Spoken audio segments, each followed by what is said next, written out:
Welcome to city cable Hathway news bulletin లో ముందుగా headlines.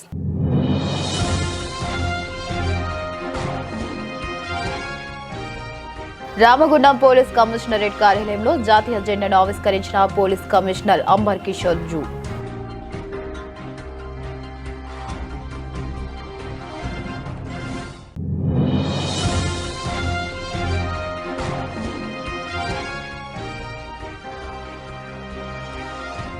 అంతర్గాంలో మిన్నంటిన గణతంత్ర వేడుకలు.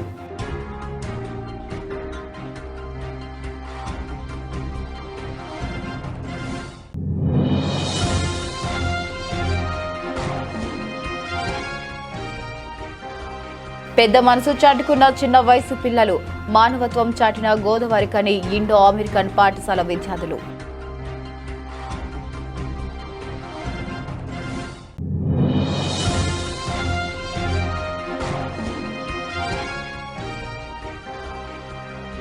పెద్దంపేట గ్రామంలో జాతీయ జెండా వేడుకలు ఘనంగా నిర్వహించిన బీఆర్ఎస్ పార్టీ నాయకులు.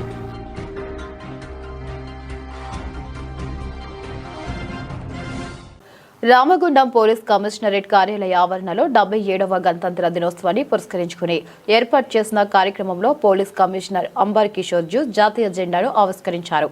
ఈ సందర్భంగా సిపి మాట్లాడుతూ పోలీసుల నిరంతరం చట్టాన్ని గౌరవిస్తూ నిధులు నిర్వహించాలని సూచించారు. భారత రాజ్యాంగం ద్వారా దేశ పౌరులకు సమానత్వం, స్వేచ్ఛ, న్యాయం వంటి మౌలిక విలువలు లభించాయని తెలిపారు. ప్రజల భద్రత మరియు శాంతి భద్రతల పరిరక్షణ పోలీస్ శాఖ యొక్క ప్రధాన బాధ్యతని పేర్కొన్నారు. చట్టాన్ని గౌరవిస్తూ సామాజిక బాధ్యతతో ప్రతి పౌరుడు మెలగాలని సూచించారు. మన రాజ్యాంగం అందించిన స్ఫూర్తితో ఈ రోజు మనం స్వేచ్ఛ, స్వాతంత్ర్యాలతో అభివృద్ధి పదంలో ముందుకు సాగుతూ ప్రశాంతమైన జీవితాన్ని కొనసాగిస్తున్నామని తెలిపారు.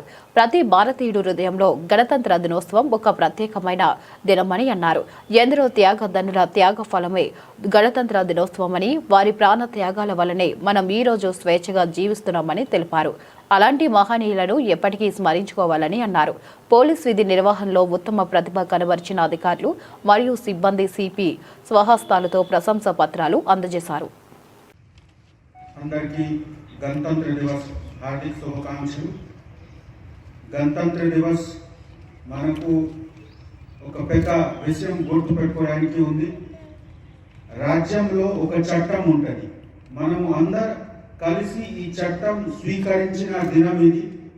ఏ రాజ్యం ఉంటే చట్టం లేకుండా అది డెమోక్రటిక్ గా, రిపబ్లిక్ గా ఉండదు. సో ఒక రాజ్యంకి పెద్ద క్యారెక్టర్ డెమోక్రటిక్ రిపబ్లిక్ ఉండడానికి మనకు ఈ రోజు 1950లో ఫస్ట్ టైం మనము ఎక్సెప్ట్ చేసి అన్ని చట్టం ఎక్సెప్ట్ చేసి ఒక డెమోక్రటిక్ రిపబ్లిక్ గా మనము తయారయ్యాము.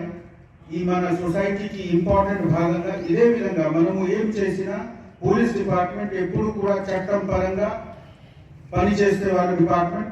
సో ఆ మాట మనము అందరు పోలీస్ ఆఫీసర్స్ ఎప్పుడు కూడా గుర్తుపెట్టాలి. మనము ఈ చట్టంకి అంటే ఎగ్జిక్యూట్ చేయడానికి మన డిపార్ట్మెంట్, మనము ఆ కారణంతోనే డిపార్ట్మెంట్ లో ఉన్నాము. ఎప్పుడు కూడా ఏ పని చేసినా, ఎక్కడ కూడా పబ్లిక్ సర్వీస్ చేసినా, ఎన్ఫోర్స్మెంట్ వర్క్ చేసినా, ఇన్వెస్టిగేషన్ చేసినా అన్ని పనిలో చట్టం దృష్టిలో పెట్టి పని చేస్తే తప్పకుండా డిపార్ట్మెంట్ కి మంచి పేరు ఉంటుంది. అదే విధంగా మీ మాధ్యమంతో నేను అందరు ప్రజలకి కూడా రిక్వెస్ట్ చేస్తున్నాము. ఈ చట్టం మనకు ఇప్పటి వరకు జరిగిన అభివృద్ధికి పెద్ద కారణం. మనము అందరు కలిసి ఉంటాము. ఎందుకు? ఈ చట్టం మనము అందరూ పాటించి ఫాలో చేసి ఉంటాము. మీ అందరితో నా రిక్వెస్ట్ ఉంది, దయచేసి ఈ గౌరవం, చట్టంకి ఉన్న గౌరవం మెయింటైన్ చేయండి. మేము ప్రజలతో కలిసి ఒక మంచి అభివృద్ధి పరంగా ఈ రాజ్యానికి మనం పని చేసుకోవడానికి చట్టం పరంగా సిద్ధంగా ఉన్నాం. Thank you. అంతర్గం మండల కేంద్రంలో తహసీల్దార్ తూము రవీందర్ పటేల్ గారి ఆధ్వర్యంలో గణతంత్ర దినోత్సవ వేడుకలు ఘనంగా నిర్వహించారు. మొదటిగా హెడ్ క్వార్టర్లో గల తహసీల్దార్ కార్యాలయంలో పోలీసు వందనం స్వీకరించి జెండా ఎగురవేసి పాఠశాల విద్యార్థులకు నోటు పుస్తకాలు మరియు పెన్నులు, స్వీట్లు మరియు పండ్లు పంపిణీ చేయడం జరిగింది. తదనంతరం టీటీఎస్ అంతర్గం హెడ్ క్వార్టర్లో ప్రభుత్వ పాఠశాల విద్యార్థులు, ప్రధానోపాధ్యాయులు, అధ్యాపకులు, మండల స్థాయి అధికారులు, ఉద్యోగులు, తహసీల్దార్ కార్యాలయం సిబ్బంది మరియు టీటీఎస్ అంతర్గం సర్పంచ్ రవికుమార్ గారులతో కలిసి వందే మాతరం గీతం ఆలపించడం జరిగింది. ఉత్సాహంగా సాగిన ఆటల పోటీలు తహసీల్దార్ కార్యాలయ ఆవరణలో కార్యాలయ సిబ్బందికి మరియు స్థానిక పత్రికా మిత్రులకి ఆటల పోటీలు నిర్వహించారు. 77వ గణతంత్ర దినోత్సవ సందర్భంగా పెద్దపల్లి జిల్లా మరియు అంతర్గాం మండలం ప్రజలకు, ప్రజాప్రతినిధులకు, మాజీ ప్రజాప్రతినిధులకు, పత్రికా మిత్రులకు, అధికారులకు, ఉద్యోగులకు, విద్యార్థులకు, వ్యాపారవేత్తలకు, రైతులకు అందరికీ కూడా శుభాకాంక్షలు తెలియజేస్తున్నాను. ఇట్టి రిపబ్లిక్ డే ప్రతి సంవత్సరము 26 జనవరి రోజున మనం ఘనంగా నిర్వహించుకుంటున్నాము. నిర్వహించుకునే కాకుండా దీని యొక్క ప్రాముఖ్యతను, తర్వాత మన భారతదేశానికి రాజ్యాంగం ఒకటి రూపకల్పన చేసి అట్టి రాజ్యాంగమునే ఇప్పటివరకు కూడా మనం పాటిస్తున్నాము. అందులో ఉన్న సారాంశంను మనము గ్రహించి మనం నిత్యం కూడా పాటిస్తూ మన దేశ అభివృద్ధికి అందరూ కూడా తోడ్పడాలని ఈ సందర్భంగా తెలియజేస్తున్నాను. ఇట్టి కార్యక్రమాలు నిర్వహించుకోవడమే కాకుండా ప్రాక్టికల్గా కూడా మన ప్రాక్టికల్ లైఫ్లో కూడా ఎవరి బాధ్యత వారు గుర్తించుకొని ఉద్యోగులు ప్రజలకు ఎలా సేవ చేయాలి, ప్రభుత్వ ఆదేశానుసారం మనము ప్రజలకు ప్రభుత్వం చేపడుతున్న కార్యకలాపాలను ఎలా వారికి చేరవేయాలనే ఆలోచన వీరు. ప్రజాప్రతినిధులు కూడా ప్రజల యొక్క కష్టసుఖాలు తెలుసుకొని వారికి అధికారుల ద్వారా వారి యొక్క పనులు చేపించడము, వ్యాపారవేత్తలు కూడా వారి యొక్క లిమిట్స్లో ఉండి వారి కార్యకలాపాలు చేసుకోవాలి. ముఖ్యంగా రైతులు చాలా ముఖ్యం. మన దేశంలో రైతులు అనేది వారికి చాలా ప్రాముఖ్యత ఉంది. వారు కూడా ఎంత అహర్నిశలు కష్టపడుతున్నారు. వారిని మనం ఎప్పుడు కూడా మర్చిపోవద్దు. ముఖ్యంగా మన విద్యార్థులు, నేటి విద్యార్థులే రేపటి భావి భారత పౌరులు కాబట్టి వారు గురువులు చెప్పే ప్రతి అంశాన్ని క్షుణ్ణంగా ఆలోచించుకొని వాటిని కార్యరూపం దాల్చాలి. తల్లిదండ్రులకు, తర్వాత మన భారతదేశానికి గర్వకారణంగా తయారు కావాలని, ఒక మంచి అధికారులుగా, వ్యాపారవేత్తలుగా కానీ ప్రజాప్రతినిధులుగా కానీ తయారు కావాలని ఈ సందర్భంగా తెలియజేస్తున్నాను. Thank you. మరొకసారి అందరికీ శుభాకాంక్షలు. నమస్కారం. చిన్నపిల్లలకు పాకెట్ మనీ ఇస్తే ఏం చేస్తారు? దుకాణంకి వెళ్లి ఏదో చాక్లెట్ కొని ఖర్చు చేస్తారు. ఇది పిల్లల సహజ లక్షణం. కానీ గోదావరి కని ఎల్బీ నగర్ పాఠశాలకు చెందిన చిన్నారులు మాత్రం అలా కాకుండా విభిన్నమైన లక్షణంతో ఆలోచించారు. వయసులో చిన్నవారైనా మనసులో పెద్దవారుగా ప్రశంసలు అందుకున్నారు. ఉదయం పాఠశాలకు వెళ్లేటప్పుడు తల్లిదండ్రులు ఇచ్చిన పాకెట్ మనీ వృధా ఖర్చులు చేయకుండా విధి వంచితులైన అందులైన వృద్ధులకు చేయూత అందించారు. కంటి చూపు కోల్పోయిన సమాజంలో వృద్ధులకు ఆశ్రమం కోసం హైదరాబాద్కు చెందిన సోచ్ ఫౌండేషన్ ఫర్ బ్లైండ్ అనే స్వచ్ఛంద సంస్థ ఆశ్రమ భవనం నిర్మించేందుకు విరాళాలు సేకరిస్తుంది. వారి సమాజ సేవలో భాగస్వామ్యులుగా ఐఏఎస్ పాఠశాల విద్యార్థులు తమ వంతుగా తల్లిదండ్రులు ఇచ్చిన పాకెట్ మనీతో ఇతరుల వద్ద నుంచి విరాళాలు సేకరించగా తక్షణం వచ్చిన మొత్తం 26,500కు నగదును సోమవారం ఫౌండేషన్ నిర్వాహకులకు అందించి ఉదారతను చాటుకున్నారు. పాఠశాల ఆవరణలో జరిగిన కార్యక్రమంలో సంస్థ ప్రతినిధులు పిల్లలను ప్రశంస పత్రాలు, పెన్నులను అందించి అభినందించారు. పాఠశాల డైరెక్టర్ పేరం హేమలత శ్రీకాంత్ మాట్లాడారు. విద్యార్థి దశ నుంచి విద్యార్థుల్లో సామాజిక సేవ దృక్పథం చాటడం గర్వంగా ఉందన్నారు. క్రమశిక్షణతో ఎదిగిన మానవత్వం చాటుతూ దేశ సేవ చేయాలని ఆకాంక్షించారు. విద్యార్థులను ప్రోత్సహించిన తల్లిదండ్రులను సైతం బహుమతులను అందజేశారు. ఈ కార్యక్రమంలో పాఠశాల ఉపాధ్యాయులు, విద్యార్థులు, పోషకులు పాల్గొన్నారు.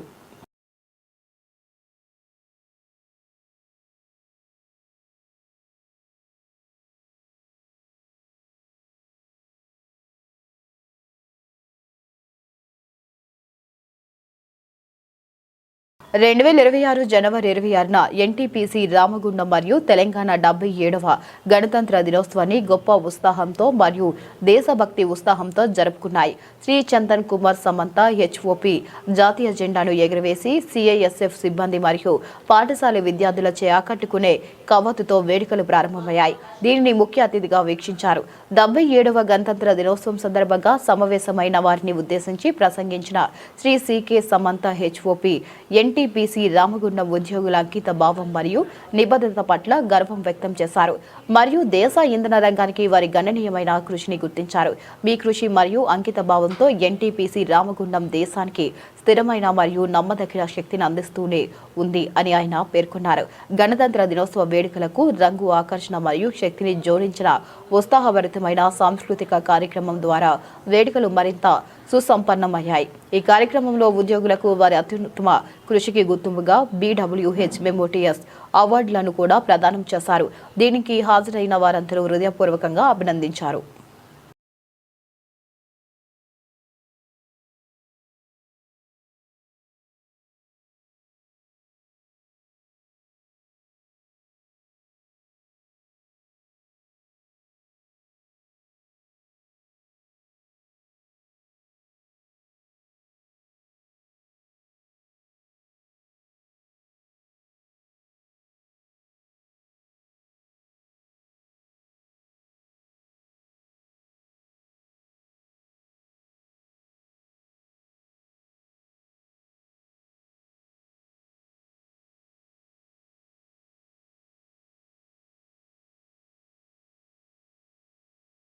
రాష్ట్రంలో రానున్న మున్సిపల్ కార్పొరేషన్ ఎన్నికల్లో సిపిఐతో కలిసి పోటీ చేసేందుకు కాంగ్రెస్ పార్టీ బాధ్యత తీసుకోవాలని సిపిఐ జాతీయ నాయకులు మాజీ ఎమ్మెల్యే చాడా వెంకటరెడ్డి పేర్కొన్నారు. సోమవారం గోదావరి కని భాస్కర్రావు భవనంలో జరిగిన సిపిఐ ముఖ్య కార్యకర్తల సమావేశంలో ఆయన పాల్గొని మాట్లాడుతూ రాష్ట్రంలో అధికారంలో ఉన్న కాంగ్రెస్ పార్టీకి సిపిఐ మిత్రపక్షంగా ఉండి 2023లో జరిగిన అసెంబ్లీ ఎన్నికల్లో సిపిఐ పార్టీ సహకారం వల్లే కాంగ్రెస్ పార్టీ అధికారంలోకి వచ్చిందని తెలిపారు. రాష్ట్రంలో రానున్న మున్సిపల్ కార్పొరేషన్ ఎన్నికల్లో కూడా సిపిఐ పార్టీకి కాంగ్రెస్ పార్టీ కలిసి పోటీ చేసేందుకు బలమైన డివిజన్లు సిపిఐకి కేటాయించాలని ఆయన కాంగ్రెస్ పార్టీని కోరారు. రామగుండం మున్సిపల్ కార్పొరేషన్ పరిధిలోని వివిధ డివిజన్లలో పోటీ చేసేందుకు సిపిఐ అభ్యర్థులకు స్థానిక ఎమ్మెల్యే సహకారం అందించాలని ఆయన పేర్కొన్నారు. అదేవిధంగా కేంద్ర ప్రభుత్వం ప్రజా కార్మిక వ్యతిరేక విధానాలపై సిపిఐ పార్టీ ప్రజలకు అవగాహన కల్పించి ఉద్యమాలు చేయడం జరుగుతుందని ఆయన తెలిపారు. గ్రామీణ ఉపాధి హామీ పథకానికి పేరు మార్చి పేద ప్రజలకు తీవ్ర అన్యాయం చేసిందని ఆయన కేంద్ర ప్రభుత్వంపై మండిపడ్డారు. ఇంకా ఈ సమావేశంలో సిపిఐ రాష్ట్ర కార్యదర్శి వర్గ సభ్యులు కలవేణి శంకర్, రాష్ట్ర సమితి సభ్యులు గౌతమ్ గోవర్ధన్, జిల్లా కార్యదర్శి తాండ్ర సదానందం, నగర కార్యదర్శి కె కనకరాజుతో పాటు నగర సమితి నాయకులు పాల్గొన్నారు. రాజ్యాంగ అమలుకు ప్రతి ఒక్కరూ ప్రధానమంత్రి కావాలని ఉంది. ప్రభుత్వాలు కూడా రాజ్యాంగంలో పొందుపరిచినటువంటి ప్రాథమిక హక్కులను అమలుపరచాల్సిన అవసరం ఉంటుంది. ప్రతి సందర్భంలో కమ్యూనిస్ట్ పార్టీ ప్రభుత్వం పైన నిర్వహిస్తున్నది. డాక్టర్ బిఆర్ అంబేద్కర్ రాజ్యం పొందుపరిచినటువంటి పౌర హక్కులు పౌర హక్కులు కాలరాయబడుతూ ఉన్నాయి. అలాగే ప్రశ్నించే ఎంపికలు నొక్కిస్తూ ఉన్నారు. కూడు గుడ్డ నీడ వైద్య సదాలు అందుబాటులో లేవు. నరేంద్ర మోడీ 2011లో అధికారానికి వచ్చినప్పటి నుంచి 2014 అధికారానికి వచ్చినప్పటి నుంచి కూడా ఇప్పుడు 11 ఏళ్ళుగా పూర్తిగా రాజ్యాంగ పాత్రపడుతూ ఉన్నారు. రెండవైపు పరిస్థితులను మరి జైల్లో పెట్టి రాజద్రోహ కేసులు పెట్టి జైల్లో పెడతా ఉన్నారు. మతోన్మాద శక్తులకు ప్రోత్సహిస్తూ ఉన్నారు. ఉదాహరణకి BBG రామ్జీ ఉపాధి పథకాన్ని మళ్ళీ కొత్తగా తీసుకొచ్చినారు. అంటే మహాత్మా గాంధీ జాతీయ గ్రామీణ ఉపాధి పథకాన్ని రద్దు చేసి దాని స్థానంలో పేరు మార్చి అంటే మనకు ఉపాధి హక్కును అరిగింపజేస్తా ఉన్నారు. ఇది వామపక్షాలు అలాగే ఆనాడున్నటువంటి యూపీఏ ప్రభుత్వం చట్టం తీసుకొచ్చింది. హక్కు చట్టం, ఉపాధి హక్కు చట్టం. హక్కు చట్టాన్ని కూడా హక్కు లేకుండా చేసి అందులో మళ్ళీ 60% కేంద్రం ఇచ్చేటట్టు నిధులు, రాష్ట్రాలు 40% ఇచ్చేటట్టు. అంటే ఏ రాష్ట్రం కూడా 40% నిధులు ఇయ్యేది, ఆ ఉపాధి ఆ చట్టం అనేది అమలు కాదు. మొదట్లో ఏదైతే మహాత్మా గాంధీ జాతీయ గ్రామీణ ఉపాధి చట్టం ఉందో ఆ చట్టాన్ని అదే అమలు చేయడం సరిగ్గా, లేకపోతే మాత్రం పెద్ద ఎత్తున ఆందోళన చేయాల్సిన అవసరం ఉందని చెప్పి మేము ఇస్తూ ఉన్నాం. మహాత్మా గాంధీ ఎందుకు పేరు తీసేసింది? ఆయన దేశ స్వతంత్రం పెద్ద ప్రధాన పాత్ర గురించి త్యాగం చేసినాడు. ఆయననేమో RSS అధినేత రామ్నాథ్ గాడ్సేనే కాల్చి చెప్పాడు. ఇప్పుడేమో ఆయన పేరే లేకుండా చేస్తున్నారు. అంటే ఎందుకంత కక్ష, ఎందుకంత కుట్ర అని అడుగుతా ఉన్నాం. తక్షణమే దాన్ని మహాత్మా గాంధీ జాతీయ గ్రామీణ ఉపాధి చట్టాన్ని పునరుద్ధరించాలా, ఆ పేరును కొనసాగించాలని డిమాండ్ చేస్తున్నాం. లేకపోతే పెద్ద ఎత్తున ఆందోళన చేయాల్సిన హెచ్చరిస్తాం. ఇక పురపాలక సంఘాల ఎన్నికలకు సంబంధించినటువంటి అంతర్గం మండలంలోని పెద్దంపేట గ్రామానికి చెందిన కీర్తిశేషులు కొలిపాక రమేష్ రెడ్డి గత 15 సంవత్సరాల క్రితం ప్రమాదవశాత్తు అకాల మరణం చెందాడు. అప్పటి నుండి ఆయన జ్ఞాపకార్థం కుటుంబ సభ్యులు ప్రతి ఏటా వివిధ సేవా కార్యక్రమాలు చేస్తున్నారు. ఇందులో భాగంగా సోమవారం మండలంలోని పెద్దంపేట గ్రామంలోని ప్రభుత్వ ప్రాథమిక పాఠశాలలోని విద్యార్థుల సౌకర్యార్థం 8,500 విలువ గల బీరువాను వారి తండ్రి కొలిపాక మహేందర్ రెడ్డి, అక్క వనితారెడ్డి చేతుల మీదుగా స్కూల్ పిల్లలకు బీరువాను అందజేయడం జరిగింది. ఈ కార్యక్రమంలో గ్రామ సర్పంచ్ ఆముల శ్రీనివాస్, ఉప సర్పంచ్ కరివేద శ్రవంతి, మాజీ MPTC Kolipaka Saranya, Madhukar Reddy, ward members Boyapath Kumar, Maidapalli Vijay Goud, Tammanaveni Komala, Adipu Premavani, గ్రామ panchayat secretary Naveen, BRS party గ్రామ అధ్యక్షులు పుట్టా శ్రీనివాస్ యాదవ్, సీనియర్ నాయకులు Bandi Srinivas Goud, Alishetti Srinivas, Amula Lakshmiketha, Kande Venkataswamy, Beerelli Sharan, Kola Madhu, Sadanaveni Sai, government school principal Srilakshmi, teacher Srinivas, school పిల్లలు పాల్గొన్నారు.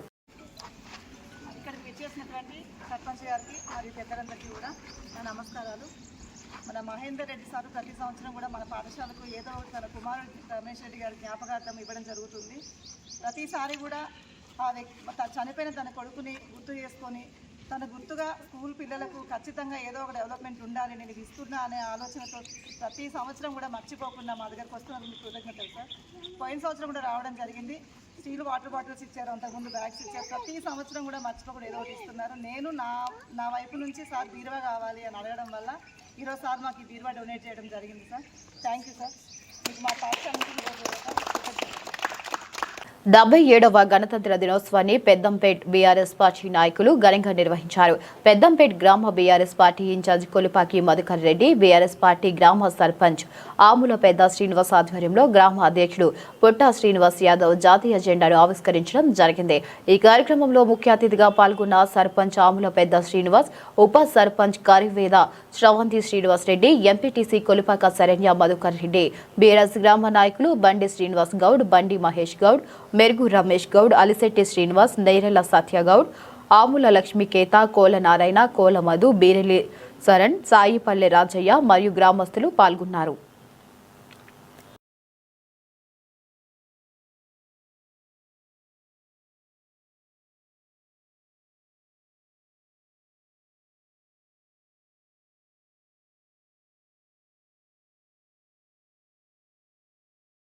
కామాన్పూర్ మండలంలో 77వ గణతంత్ర దినోత్సవ వేడుకలను సోమవారం ఘనంగా నిర్వహించారు.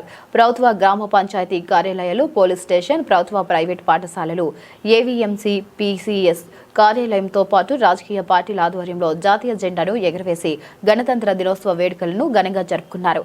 ఈ కార్యక్రమంలో అధికారులు, చైర్మన్, సర్పంచ్లు, ఉపాధ్యాయులు, రాజకీయ పార్టీల నాయకులు పాల్గొన్నారు.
కమాన్పూర్ మండలం రొంపికుంట ప్రభుత్వ జిల్లాలో పరిషత్ పాఠశాలకు గ్రామానికి చెందిన భద్రం శంకర్ 10,000 విలువ గల బీరువాను సోమవారం పాఠశాల హెచ్ఎంకు అందజేశారు. ఈ కార్యక్రమంలో సర్పంచ్ గుమ్మడి శ్రీనివాస్, ఉప సర్పంచ్ ముత్యం శ్యామ్ సుందర్, మాజీ సర్పంచ్ కుందర బాబు, మాజీ ఉప సర్పంచ్ గుమ్మడి సతీష్ తో పాటు కొండి అనిల్, శంకర్, కొయ్యాడ కుమార్, కుందరపు శ్రావణ్, జంగ్లీ రాజ్ తో పాటు తదితరులు పాల్గొన్నారు.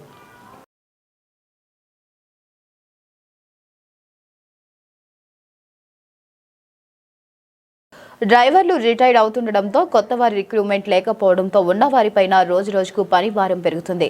ఓ వైపు మానసిక ఒత్తిడి, మరోవైపు శారీరక శ్రమతో డ్రైవర్లు స్టీరింగ్ పైనే ప్రాణాలు వదులుతున్నారు. రాష్ట్ర వ్యాప్తంగా గత 6 నెలల కాలంలో డ్యూటీలో ఉండగానే గుండెపోటుతో 5 ఆర్టీసీ డ్రైవర్లు చనిపోవడం, మరికొందరు తీవ్ర అస్వస్థతకు గురయ్యారు. ఈ నేపథ్యంలోనే డ్రైవింగ్ సీట్లోనే ఏపీఎస్ఆర్టీసీ డ్రైవర్ కుప్పకూలిన ఘటన యాదాద్రి భువనగిరి జిల్లా చౌటుప్పల్లో సోమవారం ఉదయం చోటు చేసుకుంది. హైదరాబాద్ నుంచి విజయవాడకు వెళ్తున్న ఆర్టీసీ బస్ డ్రైవర్ గుండెపోటుతో ప్రాణాలు విడిచాడు.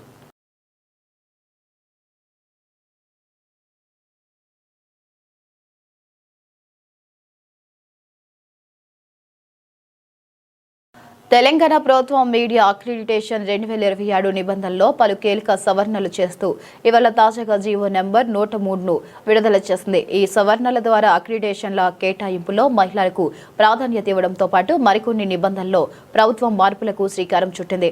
ఇక మీడియా యాజమాన్యులు, డెస్క్ జర్నలిస్టుల విభాగంలో కనీసం 33% మహిళలకు అవకాశం కల్పించడానికి తప్పనిసరి చేసింది. అక్రిడిటేషన్ కోటాలో కూడా మహిళల జర్నలిస్టులకు ఫస్ట్ ప్రయారిటీ ఇవ్వాలని స్పష్టం చేసింది. 2.5 లక్షల కంటే ఎక్కువ సర్క్యులేషన్ ఉన్న పత్రికలకు 1.50 లక్షల కంటే ఎక్కువ జనాభా ఉన్న మండలాల్లో అదనంగా ఒక అక్రిడిటేషన్ కార్డు కేటాయించనున్నారు. 2.5 లక్షల సర్క్యులేషన్ ఉన్న పత్రికలకు స్పోర్ట్స్, కల్చరల్, ఫిలిం విభాగాల్లో రాష్ట్ర స్థాయిలో ఒక్కో అదనపు అక్రిడిటేషన్ కార్డును సర్కార్ మంజూరు చేసింది. అదేవిధంగా 75,000 నుంచి 2.5 లక్షల లోపు సర్క్యులేషన్ ఉన్న పత్రికలకు స్పోర్ట్స్, కల్చర్, ఫిలిం విభాగాల్లో ఏదో ఒక దానిలో రాష్ట్ర స్థాయిలో ఒక అదనపు కార్డును ఇవ్వనున్నారు. అలాగే ఉర్దూ బిగ్ న్యూస్ పేపర్ అనే పదాన్ని ఉర్దూ డైలీ న్యూస్ పేపర్ గా మార్చింది.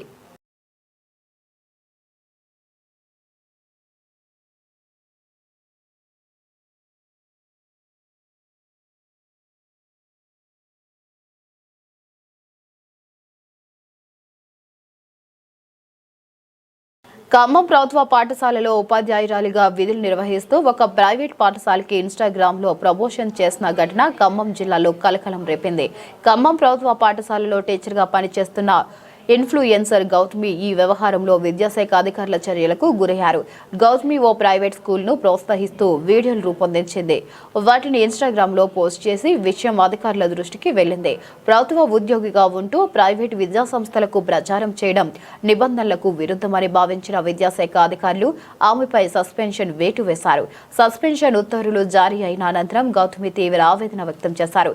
తనపై తీసుకున్న చర్యల వల్ల మానసికంగా తీవ్ర ఒత్తిడికి లోనైనని పేర్కొంటూ కన్నీళ్లతో మాట్లాడిన వీడియో సోషల్ మీడియాలో వైరల్ అవుతుంది. ఈ సందర్భంగా ఆమె ఎలాంటి పరిస్థితుల్లో ఆత్మహత్య చేసుకోవాలనే ఆలోచన కూడా వస్తుంది అంటూ భావోద్వేగానికి గురయ్యారు. ఈ ఘటనపై విద్యాశాఖ వర్గాలు స్పందిస్తూ ప్రభుత్వ ఉద్యోగుల ప్రవర్తనపై స్పష్టమైన నియమాలు ఉన్నాయని, వాటిని ఉల్లంఘించినప్పుడు చర్యలు తప్పవని స్పష్టం చేస్తున్నాయి. మరోవైపు ఈ అంశంపై సోషల్ మీడియాలో భిన్న అభిప్రాయాలు వ్యక్తమవుతున్నాయి. ప్రతి ఒక్కరికి కూడా చాలా చాలా థ్యాంక్స్ అండి. ఒక ఉపాధ్యాయురాలిగా నేను ఎప్పుడు కూడా నా వృత్తికి అన్యాయం చేయలేదు, చెయ్యను కూడా, ఇంతవరకు కూడా చేయలేదు. కానీ నాకున్న ఒక అవివేకం వల్ల ప్రమోషన్స్ చేయడం జరిగింది. ఫస్ట్ ప్రమోషన్తో నాకు ఎవరైనా చెప్పినా బాగుండు, చెప్పలేదు, దానివల్ల ప్రమోషన్స్ చేయడం జరిగింది. సైనికుల సంక్షేమం కోసం నిధులు కేటాయిస్తున్నాము అని చెప్పి మా పిల్లలు అక్కడ చదువుతున్నారు. వాళ్ళ కోసం వాళ్ళు పిలిస్తే నేను వెళ్ళాను. ఏదైనా కూడా నేను మా గవర్నమెంట్ స్కూల్కి అన్యాయంగా నేను ఎప్పుడూ చెయ్యనండి. అది నా యొక్క ఉద్దేశం కాదు. నాకు ఎలా చెప్పాలో కూడా తెలియట్లేదు.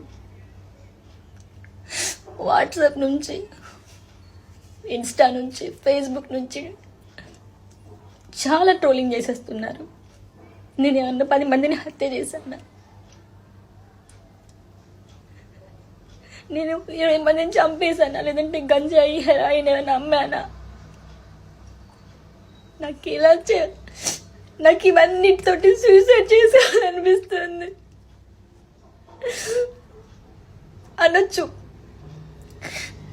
నన్ను అనొచ్చు. నన్ను ఎవరు హెచ్చరించలేదండి. నేను ఏ క్లాస్ రూమ్లో కూడా నేను ఎప్పుడు పిల్లల యొక్క సబ్జెక్ట్ రీల్స్ తప్ప ప్రమాణ పూర్తిగా చెప్తున్నాను. సబ్జెక్ట్ రీల్స్ ఇవే అపోజ్ చేశాను. కానీ నా విధి నిర్వహణకి వ్యతిరేకంగా నేను ఎప్పుడు వీడియోస్ చేయలేదండి. నా గవర్నమెంట్ స్కూల్ పిల్లలు జాయిన్ కావాలని చెప్పి ఇంటింటికి తిరిగి నేను అడ్మిషన్స్ తీసుకొచ్చాను. మా స్కూల్లో, గవర్నమెంట్ స్కూల్లో 6th and 7th క్లాసెస్లో మీరు ప్రతి ఒక్క పిల్లవాడిని అడగండి, నేను ఎప్పుడన్నా పాటలు పాడానా. వాళ్ళకి పాటలు నేర్పిస్తాను, ఆటలు నేర్పిస్తాను. గవర్నమెంట్ స్కూల్స్కి బుక్స్ డొనేట్ చేశాను. నా ఫ్రీ టైంలో నేను వాళ్ళకి యూట్యూబ్ వీడియోస్ టీచ్ చేశాను. నేను ఇంకా ఎలా చెప్పాలండి? నోటికి ఏదొస్తే అది రాసేశారు.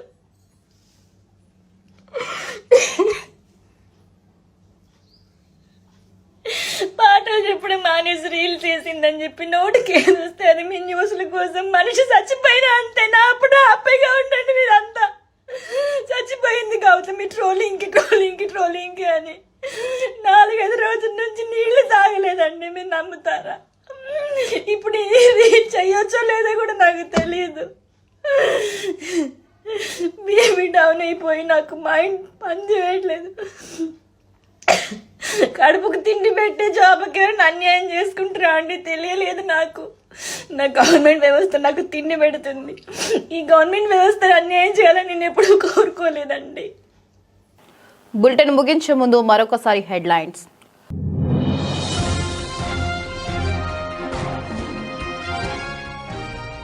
రామగుండం పోలీస్ కమిషనరేట్ కార్యాలయంలో జాతీయ జెండాను ఆవిష్కరించిన police commissioner Amber Kishore zoo.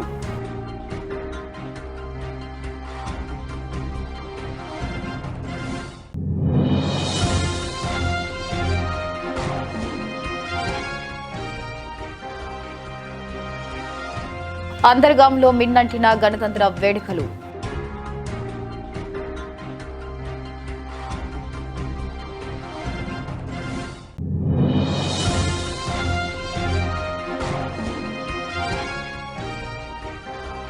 పెద్ద మనసు చాటుకున్న చిన్న వయసు పిల్లలు, మానవత్వం చాటిన గోదావరికని ఇండో అమెరికన్ పాఠశాల విద్యార్థులు.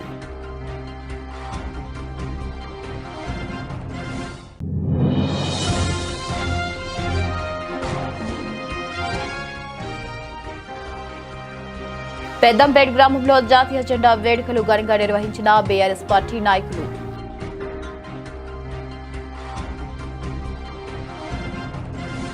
For more updates, keep watching.